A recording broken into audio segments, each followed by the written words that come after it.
ಕಾಂಗ್ರೆಸ್ ಸಾಧನಾ ಸಮಾವೇಶ ಇತ್ತು ನಿನ್ನೆ ಮೈಸೂರಿನಲ್ಲಿ. ಆ ಸಮಾವೇಶದ ಮಧ್ಯದಲ್ಲೇ ಡಿ.ಸಿ.ಎಂ. ಡಿ.ಕೆ. ಶಿವಕುಮಾರ್ ಅಲ್ಲಿ ಸಭೆಯಿಂದ ಹೊರಟು ಹೋದರು. ಇನ್ನೊಂದು ಕಡೆ ದೆಹಲಿ ಟೂರ್ ಮಾಡ್ತಾ ಇದ್ದಾರೆ. ಸಾಕಷ್ಟು ಕುತೂಹಲ ಕೆರಳಿಸ್ತಾ ಇದೆ. ಟ್ರಬಲ್ ಶೂಟರ್ ನಡೆ.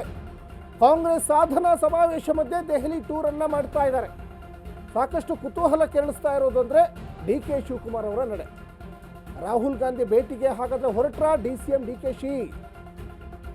ಕಳೆದ ಬಾರಿ ರಾಹುಲ್ ಭೇಟಿಯಾಗದೆ ಡಿ.ಕೆ. ಶಿವಕುಮಾರ್ ಬಂದಿದ್ರು. ಸಿದ್ದರಾಮಯ್ಯವ್ರಿಗೂ ಸಿಗಲಿಲ್ಲ ರಾಹುಲ್ ಗಾಂಧಿ, ಅದು ಬೇರೆ ಪ್ರಶ್ನೆ. ಈಗ ಪವರ್ ಶೇರಿಂಗ್ ಫೈಟ್ ಮಧ್ಯೆ ಡಿ.ಕೆ.ಶಿ. ದೆಹಲಿ ಪ್ರವಾಸವನ್ನು ಕೈಗೊಂಡಿರೋದು ಸಾಕಷ್ಟು ಕುತೂಹಲ ಕೆರಳಿಸ್ತಾ ಇದೆ. ಕಾಂಗ್ರೆಸ್ ಸಾಧನ ಸಮಾವೇಶದ ಮಧ್ಯದಲ್ಲೇ ದೆಹಲಿ ಟೂರನ್ನು ಡಿ.ಕೆ. ಶಿವಕುಮಾರ್ ಕೈಗೊಂಡಿರುವಂಥದ್ದು ಅನೇಕ ಕುತೂಹಲಕ್ಕೆ ಕಾರಣ ಆಗ್ತಾ ಇದೆ. ರಾಹುಲ್ ಗಾಂಧಿಯವ್ರನ್ನ ಈಗ ಕಳೆದ ಬಾರಿ ಹೋದಂಥ ಸಂದರ್ಭದಲ್ಲಿ ದೆಹಲಿಯಲ್ಲಿ ಸಿಗಲಿಲ್ಲ.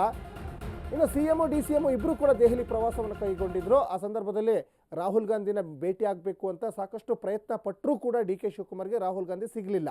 ಅದಾದಮೇಲೆ ಸಿದ್ದರಾಮಯ್ಯನವರು ಕೂಡ ಪ್ರಯತ್ನ ಪಟ್ಟರು, ಸಿದ್ದರಾಮಯ್ಯನವರು ಸಿಗಲಿಲ್ಲ.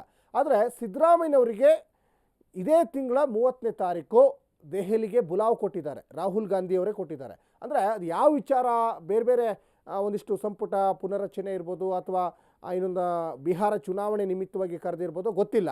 ಒಟ್ಟಿನಲ್ಲಿ ಈಗ ಡಿ.ಕೆ. ಶಿವಕುಮಾರ್ ದೆಹಲಿ ಪ್ರಯಾಣವನ್ನು ಮಾಡ್ತಾ ಇದ್ದಾರೆ. ಇನ್ನೊಂದು ಕಡೆ ಡಿ.ಕೆ. ಶಿವಕುಮಾರ್ ಸಿ.ಎಂ. ಕುರ್ಚಿ ಕನಸು ಈಡೇರ್ತಾ ಇಲ್ಲ.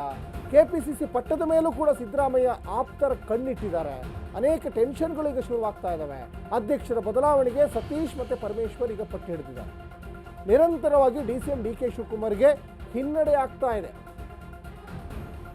ಇನ್ನು ಹೀಗಾಗಿ ರಾಹುಲ್ ಗಾಂಧಿಯವ್ರನ್ನ ಭೇಟಿಗೆ ತೆರಳಿದ್ರ ಹಾಗಾದರೆ ಡಿ.ಸಿ.ಎಂ. ಡಿ.ಕೆ. ಶಿವಕುಮಾರ್ ಅನ್ನೋಂಥದ್ದು ಇಲ್ಲಿ ಗೊತ್ತಾಗ್ತಾ ಇದೆ. ಕಳೆದ ಶಿರಡಿ ಪ್ರವಾಸದ ವೇಳೆಯೂ ಕೂಡ ಡಿ.ಕೆ. ದೆಹಲಿ ಟೂರನ್ನು ಮಾಡಿದ್ರು.